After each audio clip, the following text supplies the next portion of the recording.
गिदिर टिफालारा जों मावगासिनो दङ 19 तारिख जोंनाव सिनेमा जासिगोन आलायारन सिनेमा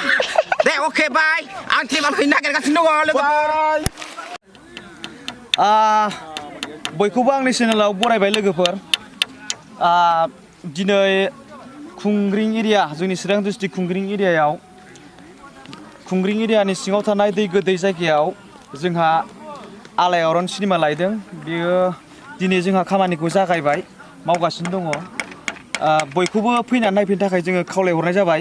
आंनि लोगो फलोवार्स नोंथांमोन बयबो फैलायनानै नायफैदो जाहाथे जिनाखि सिगांनि जोंहा बर'नि मुंदांखा जोनोम मोनजेननाय दिहुनजाजेननाय सिनेमा आलायारन बेखौ जोङो दिन्थिनो थाखाय जोङो लाहार फाहार खालामबाय बिनिखायनो बयबो लोगोफोरखौ फैनानै नैबे जोंनि खुंग्रिं दै गोदै खुंग्रिं एरियानि सिङाव थानाय दै गोदै गामियाव फैनानै नायफैनो थाखाय बयखौबो खावलायहरनाय जाबाय लोगोफोर बयनोबो शेयार खालामनानै हो गावसिलाबायनानै हो गोसो बायदि नायफैनो हागोन सियाराव जिरायनानै नायनो ना हायाव जिरायनानै नायनो बाराया जाबाय जोंना 19 तारिख ओमफ्राय मंगलबार बाराय गोलैयो आरो ओमफ्राय ओइदिनखालिनो जोंना लटारिबो दङ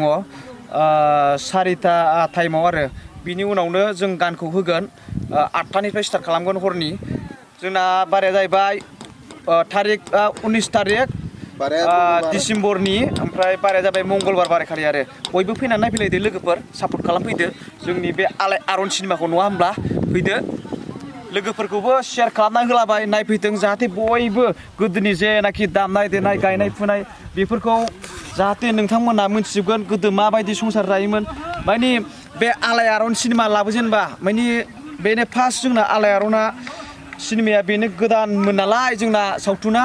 बिनिफ्राय सिगांसिन दिहुनजानाय सावथुन गैखायामोन बेनो जोंनि फार्स्ट जोनोम मोनजेननाय बर'नि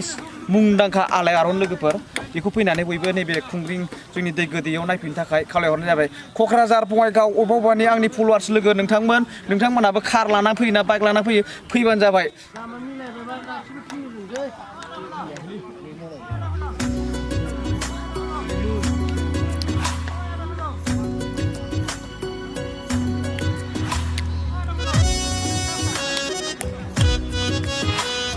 फार्स्टनिया जाहैबाय 10,000 सेकेन्डआ जाहैबाय 7,000 होननानै बुंनाय दंमोन